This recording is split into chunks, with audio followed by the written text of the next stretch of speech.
Lipids का ये third lecture है। अब तक हमने जो लिपिड्स की क्लासिफिकेशन में ग्रुप्स डिस्कस किए, पहला हमने डिस्कस किया acyl glycerol, then we discussed waxes, third phospholipids and fourth we discussed steroids. Steroids भी टर्पिनॉइड्स के साथ रिलेटेड ग्रुप है। टर्पिनॉइड्स क्या है? अब देखिए, ये जो डिफरेंट इनसर्कल किए हैं ये यूनिट्स, ये यूनिट कहलाता है आइसोप्रेनॉइड यूनिट। आइसोप्रेनॉइड यूनिट के किस तरह का यूनिट आप देख सकते हैं, it is called isoprenoid unit. This is isoprenoid unit. ये यूनिट पॉलीमराइज होकर, इसके पॉलीमराइजेशन से लार्जर मॉलिक्यूल्स बनते हैं, उन्हें टर्पिनॉइड्स कहते हैं। इसे बनेगा टर्पिनॉइड। देखिए ये है टर्पिनॉइड।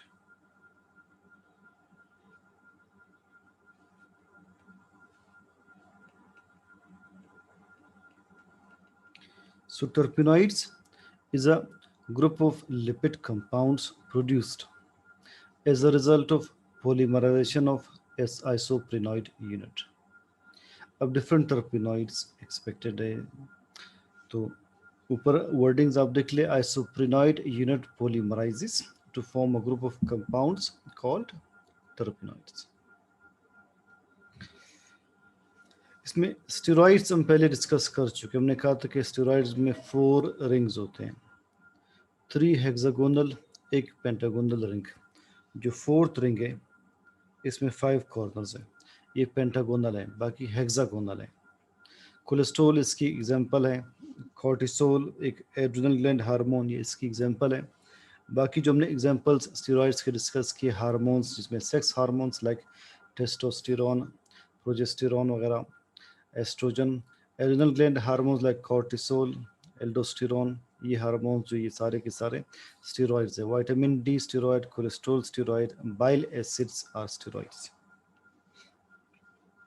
कैरोटिनॉइड्स, कैरोटिनॉइड्स वो टर्पिनॉइड्स हैं जिनसे विटामिन ए बनता है। विटामिन ए, विटामिन ए हमारे आई की हेल्थ के लिए रिक्वायर्ड है, विटामिन ए हमारे स्किन की हेल्थ के लिए रिक्वायर्ड है।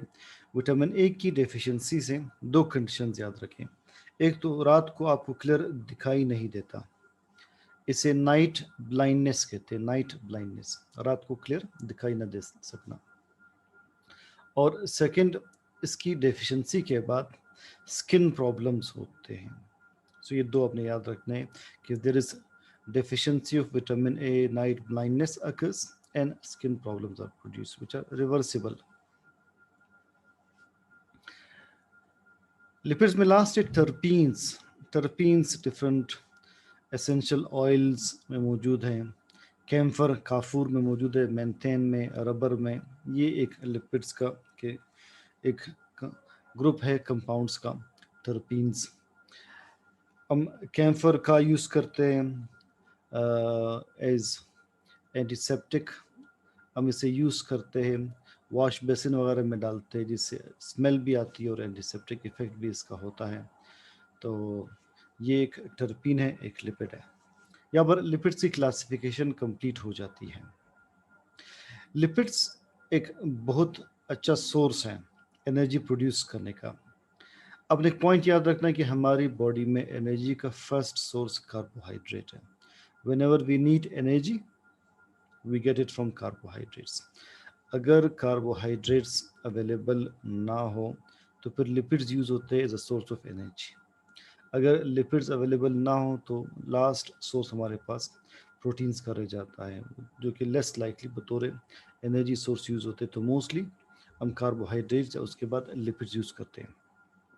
एक क्वेश्चन ये आया है कि 1 ग्राम लिपिड से ज़्यादा एनर्जी प्रोड्यूस होती है, 1 ग्राम कार्बोहाइड्रेट से ज़्यादा एनर्जी प्रोड्यूस होती है। 1 ग्राम लिपिड का ज़्यादा एनर्जी प्रोड्यूस करता है 1 ग्राम कार्बोहाइड्रेट से, ये ऑलमोस्ट डबल एनर्जी प्रोड्यूस करता है। इसका रीज़न ये आप मेंशन किया कि इसमें CH कंटेंट ज़्यादा है, कार्बन हाइड्रोजन बॉन्ड्स लिपिड्स में ज़्यादा होते हैं. So lipids provide double the amount of energy as compared to carbohydrates because of increase in CH content. Number two, lipids provide protection and insulation.